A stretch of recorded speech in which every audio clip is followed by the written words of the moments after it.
Ça y est, c'est l'heure du débrief. Toute la France l'attend. On est tous comme des dingues là. Mais qu'est-ce qui s'est passé? Est-ce qu'il est vivant? Déjà, première réponse, je suis vivant. Sinon, je pourrais pas faire cette vidéo. Deuxième, ça a été dur. Et je vous explique ça tout de suite. Il peut pas partir comme ça. Et là, je me dis, c'est pas très bon. Bref, ça a été un tour un peu de l'enfer. Déjà, pour commencer, j'ai pas de vidéo de la course. Pourquoi? euh, C'est un choix. Parce que de base, je voulais en faire. Et en fait, je me suis dit, mais j'ai pas envie de faire comme tout le monde. Et je prends cette vidéo plus comme un journal de bord, comment ça s'est passé, et comme ça au moins je vous partage mes ressentis, et surtout qu'est-ce que je dois bosser pour la prochaine fois, si j'en refais un, mais ça je vous dirai ça à la fin. Du coup, qu'est-ce qui s'est passé pendant cette course? C'est assez simple en vrai. Pour résumer, c'était dur, très dur, moralement, physiquement, mentalement, enfin, tout ce qui finit par un an, ça a été très dur. Alors vraiment, je m'attendais à souffrir, mais peut-être pas à autant souffrir. Parce que je vais vous expliquer, il y a pas mal de paramètres qui sont entrés en compte et qui ont été un petit peu difficiles pour moi. Déjà, j'arrive dans le sas une minute avant. Voilà, c'était juste, mais on y est. Et je me suis dit, je vais rester derrière comme ça, et je prends le rythme que je dois prendre. Du coup, je pars, et en fait, je vois que déjà, dès le demi-tour, dès le un tour et demi, pardon, je vois qu'il y a des gens de ma vague qui sont derrière moi, alors que je suis parti vraiment quasiment dernier. Je me suis dit, je suis peut-être parti un petit peu trop vite. Mais bon, je reste sur mon rythme, on verra bien. Et première station, c'est le ski erg. Donc on arrive au ski erg. Ce que je vous ai pas dit, c'est que dans le sas, je crois entrepercevoir un influenceur fitness. Mais de loin, je le vois pas bien, donc je me dis, bon, il lui ressemble, mais c'est peut-être pas lui. Et en fait, quand j'arrive sur le ski erg, c'était pas qu'une ressemblance. C'était bien lui. Et je sais pas si vous le connaissez, il s'appelle Bazinga. Et du coup, j'arrive au ski erg, et en fait, c'est les juges arbitres qui te placent, et je vois qu'à côté de lui, au loin, il n'y a personne. Et là, je me dis, waouh, ça c'est pour ma pomme, ça. Bingo. C'était pour ma pomme. Du coup, j'arrive à côté de lui, et lui est entouré, enfin entouré. Il y a sa team derrière les barrières, qui l'encourage à fond et tout. Et en fait, lui, il a déjà commencé. Donc moi, j'y vais. Et en fait, je prends un rythme, le rythme que je me sentais, où j'étais bien, quoi. Et vite, je vois qu'en fait, on a quasiment le même rythme. Et là, je me dis, peut-être un petit peu trop rapide, Alexis. Alors vraiment, regarde-toi, regarde lui, pas les mêmes physiques. Alors je suis peut-être un petit peu plus grand, mais il est beaucoup plus costaud que moi. Et je me dis, c'est peut-être un petit peu trop rapide. Mais moi, je me sentais bien. Donc je me dis, ne fais pas de l'ego, concentre-toi sur ta course et laisse-le faire son allure qu'il veut. Donc du coup, bon, on y va et tout. Et on arrive vers la fin. Il me reste 300 mètres. Et en fait, il y a le juge arbitre, je pense qu'il a reconnu aussi, comme moi. Et en fait, il encourageait beaucoup. Il lui disait, tous les 100 mètres, il lui disait, il te reste 300, là, il te reste 200, etc., etc. Et on arrive au fameux, moi, il me reste 200, et lui, il reste 100. Et en fait, quand il lui dit, il lui reste 100, genre, il y a eu une petite émulation autour de lui, et beaucoup de gens ont crié, allez, vas-y, vas-y, vas-y, vas-y, vas-y, vas-y. Ce qui est totalement normal. Mais quand tu es tout seul, et que toi, tu es à 100 mètres d'écart de lui, et qu'il te reste 200 mètres, du coup, tu feras un petit coup au moral. Genre vraiment, tu feras un petit coup au moral. Et j'ai l'impression que je vais moins vite. Du coup, je pense que j'accélère un petit peu parce qu'au final, quand il finit, pardon, moi il me reste 120 mètres, je crois. Donc on va dire 100 mètres. Et malheureusement, j'ai fait une petite erreur. C'est que là, j'ai fait rentrer un petit peu mon ego. Et je me suis dit, il peut pas partir comme ça. Genre vraiment, il peut pas partir comme ça. Et j'ai décidé d'accélérer un petit peu le rythme. Pas beaucoup, hein. Je n'allais pas me faire exploser avec ce rythme-là, mais j'ai accéléré de rythme. Et très clairement, pas très très longtemps après lui, je finis, je repars, et au final, à la course, je le vois qu'il doit être à 50 mètres, quoi. Pas plus. Et je me dis, parfait. On enchaîne, second exercice, troisième exercice. Sur les exercices, je me sens bien. Sur la course, je commence à diminuer le rythme. Et au bout du troisième exercice, je ressors. Et là, je commence à sentir mon mollet qui, il fait des siennes, tu vois, il commence un peu à me parler. Il se contracte beaucoup plus qu'il ne devrait.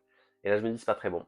Je continue, et au final, il y avait 2 tours pour faire 1 kilomètre, et sur le deuxième tour, je commence un peu à cramper. Du coup, je me dis, marche un petit peu, récupère, et repart. Effectivement, ça marche. On arrive sur le quatrième exercice, et là, ça a été un petit coup dur. parce que je vois une personne qui est devant moi et qui commence, mais à une vitesse incroyable. Genre, il part à balle, le gars. Et en fait, je me dis, bah, ça va être mon lièvre. Je vais le suivre, il va m'amener jusqu'au bout. Moi, je tiens le rythme, tranquille, je me mets juste derrière lui et puis j'essaye de pas le suivre, mais j'essaie d'avoir un bon rythme et comme ça, il m'imprime le rythme. Peut-être une erreur, parce que peut-être que finalement, il n'était pas si bien que ça. Parce qu'arrivé au milieu, ah, le mec coupe total. Genre, il se met sur la barrière, il souffle et tout. Et moi, j'étais derrière lui, et mais pas loin, j'étais à 10 mètres, 20 mètres, à peu près, même pas. Du coup, ben, 3-4 sauts, ça se fait vite. Ça se fait très très très vite. Et en fait, j'arrive à ses pieds. Et moi, je commence à me décaler à pied, mais vraiment sur la même ligne. Je vous jure, genre vraiment, j'étais là et je me décale là. Et le juge arbitre me dit, mais non, on peut pas faire ça. Genre, tu dois te décaler un burpees broad jump et tout. Et je fais, ben c'est bête. Genre, j'ai juste à me décaler de 10 centimètres. Je passe là et ciao bye quoi. Ou lui, il se décale un peu et puis c'est bon quoi. Il me dit non, non, et tout, ça se passe pas comme ça. Et en fait, il y a un gars qui arrive à côté de moi. Et du coup, je le regarde, je suis désolé, il faut que je me décale à un burpees. Il me dit, ah bah putain, moi aussi. Bon, bah, du coup, vas-y, on fait pareil. On commence à se décaler, sauf qu'il y a des gens qui arrivent derrière, ça crée un mini bouchon. Et il y a un gars au fond qui dit, non, non, décalez-vous et tout. Du coup, bon, on se décale et on passe en direct. Mais tu perds 30 secondes, une minute sur ça. Mais ce que tu perds le plus, c'est ton rythme. Enfin, moi, personnellement, en tout cas. Moi, j'avais perdu mon rythme où je faisais un burpees, je respirais un coup, je me relais, boum, burpees, boum, etc., etc. Sauf que là, du coup, ben, ça m'a un peu cassé le rythme. C'est pas une excuse, hein, mais ça fait un peu mal. Je ressors de là, et là, ça a été très dur parce que mollet droit, ça criait un petit peu très très fort. Mollet gauche, ça a commencé, et je sentais un petit peu les quadriceps, mais très très peu les quadriceps. Et je me suis dit, c'est parce que je cours mal, parce que j'ai mal au mollet. Bref, je fais un tour, on va dire en trottinant, en marchant. Et sur le second, ben, ça commence à cramper de partout, donc je m'arrête un peu, je m'étire, etc., etc. Je recommence à marcher, ça recrampe. Bref, ça a été un tour un peu de l'enfer. J'arrive au 5e exercice, et c'est le rameur. Et en fait, je vois un gars, et depuis le début, je le voyais sur les exercices, je le voyais pas à la course. Et en fait, il était déjà là, et je me mets sur le rameur, j'étais entre deux personnes, et je commence à ramer, et en fait, les deux personnes étaient avant moi, je pars avant eux. Et ça, pour l'ego, ça fait du bien. Ça rattrape un petit peu, ça enlève les douleurs que tu avais, et ça repart. Je repars sur le tour, et là, c'est le même principe. Et là, à un moment donné, je me suis dit, ça ne sert à rien ce que tu fais. Genre, fais un tour en courant, fais un tour de repos. Fais un tour en courant, fais un tour de repos, et tu prends cette tactique-là. On essaye, effectivement, ça marche. On arrive sur le 6e exercice, c'est le farmer, 24 kilos dans chaque main, et je vois la fameuse personne qui était avant moi à gauche, qui m'avait du coup dépassé sur le tour de course, vu que ben, moi je marchais et lui ne marchait pas. Et je le vois, il devait avoir fait déjà sur les 200 mètres de farmer, il devait avoir fait un bon 60-70 mètres. Et là, je regarde le juge arbitre et je lui dis, si je le fais pas unbroken, donc unbroken ça veut dire sans s'arrêter, je suis un C. Bref, je prends mes deux kettlebells et là je commence à marcher assez rapidement, pas à courir, mais assez rapidement. Et en fait, je le rattrape et je finis unbroken. Allez, ciao bye, on repart sur la course et ça repart. Et pareil, même principe, ça redonne un petit coup de boost à l'ego, ça repart, ça re-enclenche la machine un petit peu. En fait, je pense que c'est ça qui m'a permis de faire le tour de course au final. C'est ce petit élan, mais le deuxième tour était trop dur. Donc, petite pause. La tactique, on n'oublie pas, la tactique, c'est carré, c'est on garde la tactique. Du coup, je fais ça. On arrive sur le 7e exercice, les lunges, les feintes, quoi. Et là, ça a été un calvaire. Et en fait, à la sortie de ça, je crampais des quadriceps, des mollets. Je regarde ma montre, je crois 1h35 de mémoire. Et je me dis, là, ça va être dur. Et j'avais des petits objectifs, sauf que la personne qui était qu'on est un petit peu en concurrence là, bah, elle était derrière moi. Et en fait, je me suis dit, j'ai pas de lièvre pour repartir. Mais je me suis dit, j'ai la chambre d'hôtel jusqu'à midi. Si je le fais en moins de 2 heures, je peux rentrer à l'hôtel, me doucher, et puis après rentrer dans ma famille dans le sud, par le train, propre, tranquille, tu sentiras bon, c'est parfait. Objectif un peu bidon, mais ça a marché. Parce que du coup, je me suis mis un petit coup, c'est reparti, j'arrive au wall ball. Et au wall ball, j'avais déjà une tactique, c'était je fais 2 fois 20 unbroken, et après, on voit, j'avise de ce qui se passe. Soit je fais 10 par 10, soit je continue à faire 20 par 20 si ça marche bien. Et j'arrive au wall ball, effectivement, je fais 20-20, et après, petit coup de fatigue, mais plus mental que physique, il me semble. Tu vois, a posteriori, je me dis que c'était... En fait, le fait de voir la ligne d'arrivée, je me dis, ça y est, t'arrives et tu descends, tu redescends, tu commences à redescendre un petit peu. Et ça m'a pas porté défaut, hein, parce que bah, j'aurais pas gagné beaucoup de temps, hein. Mais ça a été un petit peu dur. Mais du coup, bon, ben, on fait les 10 et tout. Et j'arrive au bout. Et ce qui est très drôle, petite anecdote, c'est que au final, j'avais une juge arbitre à moi. Et en fait, le gars à côté de moi était arrivé avant, donc avait fini avant. Et en fait, la juge arbitre m'a encouragé aussi. Donc j'avais deux personnes qui me criaient dessus. Et quand j'ai fini, le ballon tombe.